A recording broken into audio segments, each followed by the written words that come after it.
네, 국내 코로나19 신규 확진자 수가 8일째 10명 안팎을 유지하고 있는 가운데 사망자는 이틀 연속으로 1명도 나오지 않았습니다. 하지만 방역 당국은 주말을 맞아 사회적 거리두기 등 방역 수칙을 반드시 지켜줄 것을 당부했습니다. 관련 내용 유병욱 순천향대 서울병원 가정의학과 교수와 함께 짚어보겠습니다. 어서 오십시오. 네, 신규 확진자가 이제 8일째 10명 안팎을 유지를 하고 있습니다. 완치율도 80% 넘었다라는 발표도 있었는데요. 저희가 그동안에는 이제 좀 확산세가 꺾였다, 진정세를 보인다 이런 표현을 쓰고 있었는데 이제는 좀 안정 국면으로 접어들었다 이런 표현을 쓸 수도 있는 걸까요? 작년에 강원도 산불을 기억하실 텐데요. 네네. 산불이 다 잡혔다.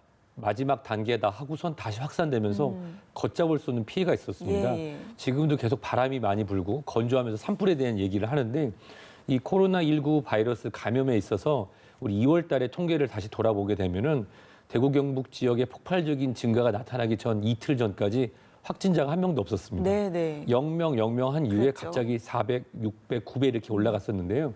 이 코로나19의 감염 경로나 이런 것이 물론 2월에 처음처럼 폭발적으로 나타날 가능성은 적지만 어제 안타까운 소식이 또 있었죠.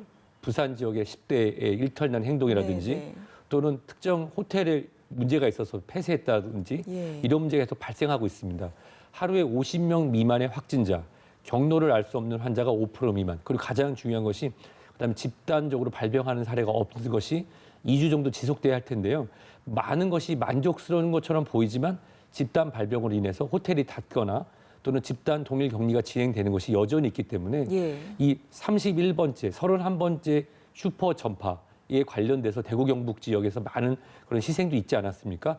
아직도 이번에 선거가 끝나고 나서 부활절이 지나고 나서 이번에 2주차가 되는 시점이기 때문에 예. 어느 정도 선거 방역이 잘 됐다라고 볼 수 있는데요. 이제 마지막으로 이런 이번에 긴 연휴가 있지 않습니까? 그렇죠. 연휴 이후에 네. 학교가 열리는 시점, 학교가 완전히 열리기 위해서 나머지 한 1, 2주 정도 좀 가열차게 우리가 잘 방역 지침을 따랐으면 좋겠습니다. 예, 어쨌건 0이 아니기 때문에 불씨가 아직 남아있기 때문에 끝까지 좀 안심할 수는 없다 이런 말씀이신 것 같습니다. 메르스를 종식 선언했던 시점을 말씀을 드리면 실제로 마지막 환자분 입원을 하고 계속적으로 환자분이 발생하지 않다가 네. 12월에 돼서야 그러니까 2015년 12월 즉 마지막 환자분 입원하시고 나서 5개월 후에 종식 선언한 걸 보면은 예. 방역 당국에서 얼만큼 이러한 바이러스 감염을 보수적이고 또 그리고 더 안전하게 진행하신지를 알 수가 있습니다. 예, 이런 부분은 철저할수록 좋은 거니까요. 예, 그렇습니다. 국내로 들어오는 외국인 수, 그러니까 여행 같은 이제 단기 체류를 위해서 국내로 들어오는 외국인 숫자가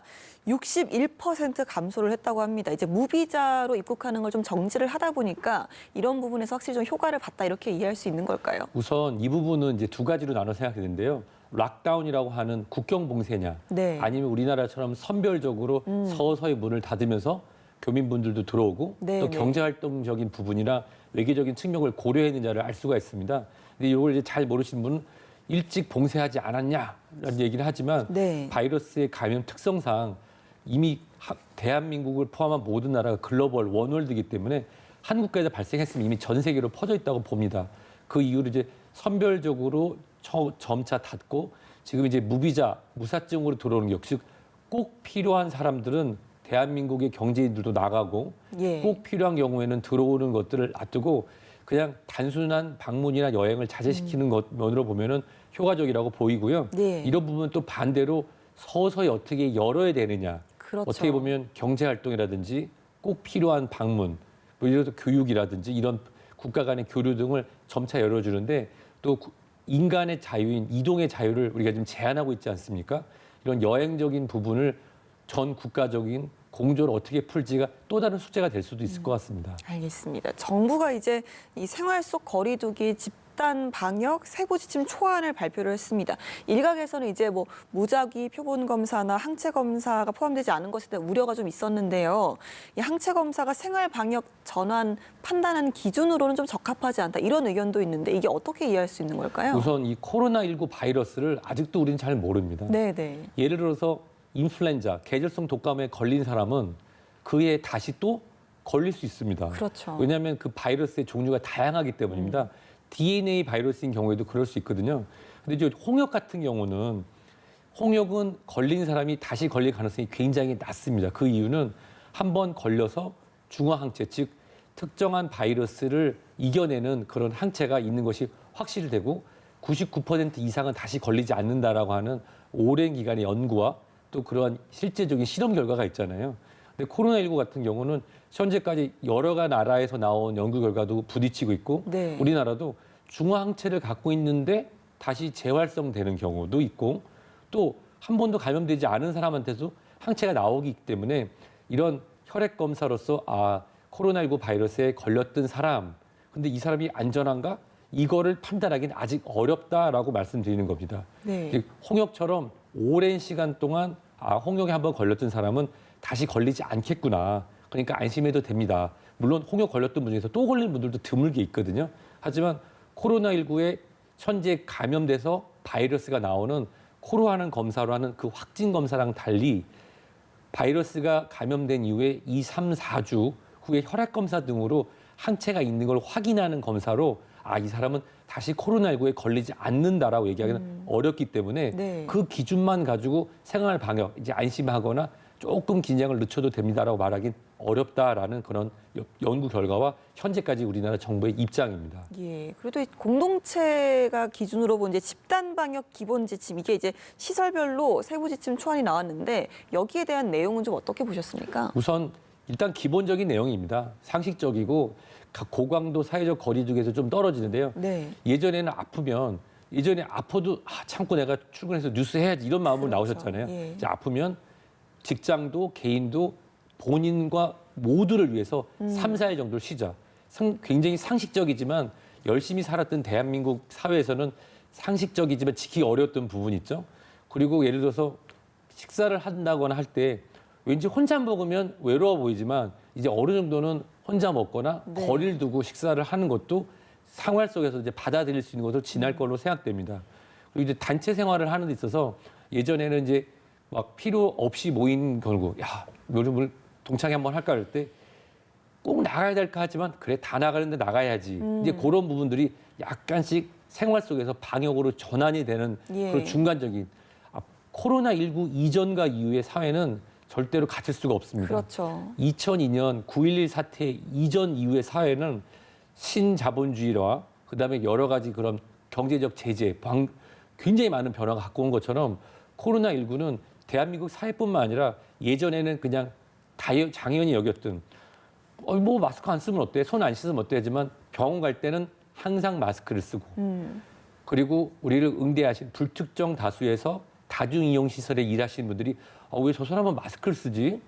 불쾌 이런 느낌 없이 저 사람이 마스크를 쓰는 거는 예. 당연한 일이라는 걸 받아들이는 생활로 반환되는 그 중간 단계라고 이해하시면 좋을 것 같습니다. 예, 일상생활 정말 부분 보면 아예 접촉을 거의 최소화하는 쪽으로 많이 바뀌고 있는 것 같더라고요. 뭐 어제도 그 생활 지침을 보면 뭐 마트나 백화점에서도 시식이나 이런 걸 좀 체험해보는 코너를 좀 최소화할 것을 거의 뭐 중단할 것을 권고를 좀 하더라고요. 아마 그 부분은 다시 예전으로 돌아가기 굉장히 어려울 것 같고요.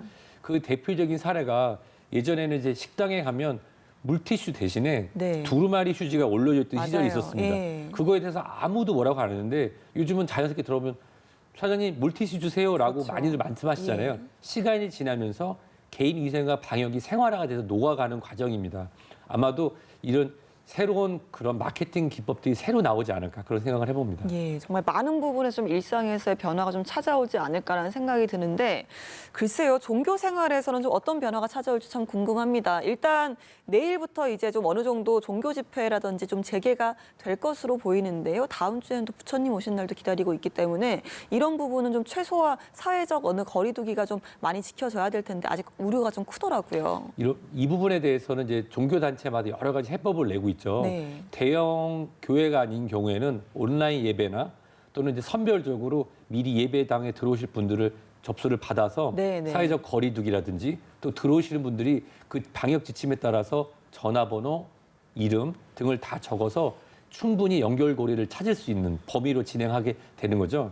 근데 지금 우리나라에 이런 종교 행사 하면은 대규모, 밀집 그러니까요. 이런 부분들이 있었는데 이런 부분들은 이제 완전 생활 방역이 아닌 완전 해제가 될 때까지 예전으로 돌아가기 어려울 거라고 생각되고 또 개인 스스로가 마스크 쓰기라든지 손 씻기 그리고 예배 시간이 조금씩 단축되고 환기가 진행되고 예배당에 들어갈 수 있는 또 물론 이 불당에 들어갈 수 있는 인원들이 좀 제한되는 상황에서의 네. 이런 온라인에서 실질적인 대면 예배로 전환이 그런 시도되는 전환점이라고 생각됩니다. 아, 교회는 무조건 안 돼.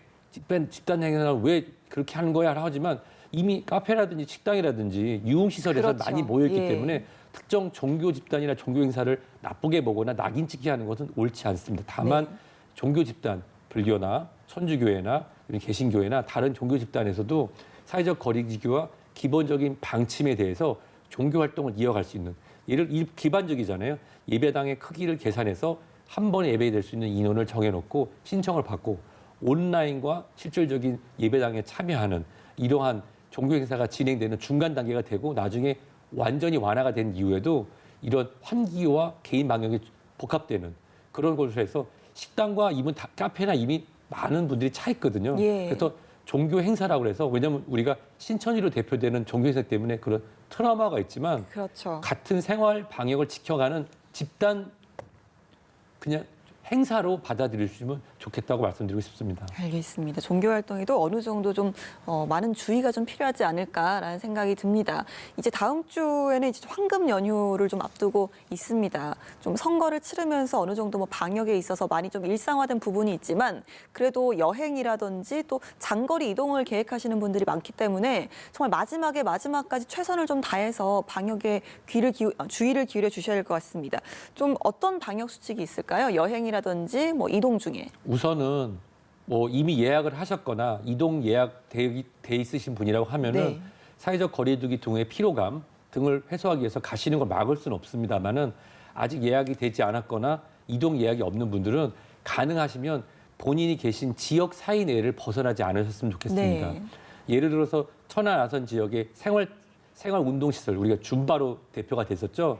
그런 행사 이후에 산발적으로 지속적으로 발생됐던 거는 지역 도계를 넘어가는 그런 이동이 있었기 때문입니다. 네. 조용한 전파자가 될 수 있는 20, 30대 그리고 어린이 분들은 이 가족과 함께 이동을 하면서 도 경계를 넘고 또는 또 취약군인 65세 이상의 어르신들을 계속적으로 만나게 된다고 하면은 네. 누구나 슈퍼 전파의 시작이 될 수가 있습니다. 예. 따라서 이미 예약하신 분들은 방역 지침에 따라서 건강에 잘 다녀오시면 좋겠고요. 네. 아직 예약하지 않은 분이라고 하면은 시도 경계를 넘지 않는 범위 내에서 연휴를 즐기시고 본인이 그동안 답답했던 마음을 해소하셨으면 좋겠습니다. 알겠습니다. 저희가 앞서도 좀 기사로 전해드리긴 했는데요. 미국 트럼프 대통령이 이제 살균제 인체 주입 검토 발언에 대한 후폭풍이 좀 거셉니다.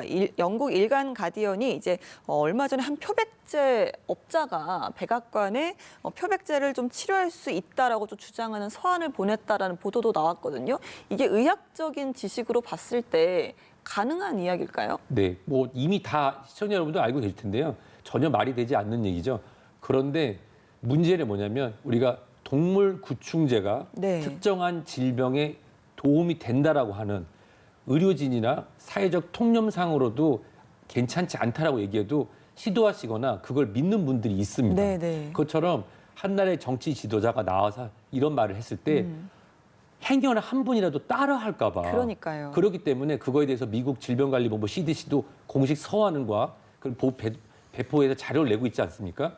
아마 우리나라 국민 중에서는 한 분도 그런 일을 따라하신 분이 안 계실 거라 믿고요.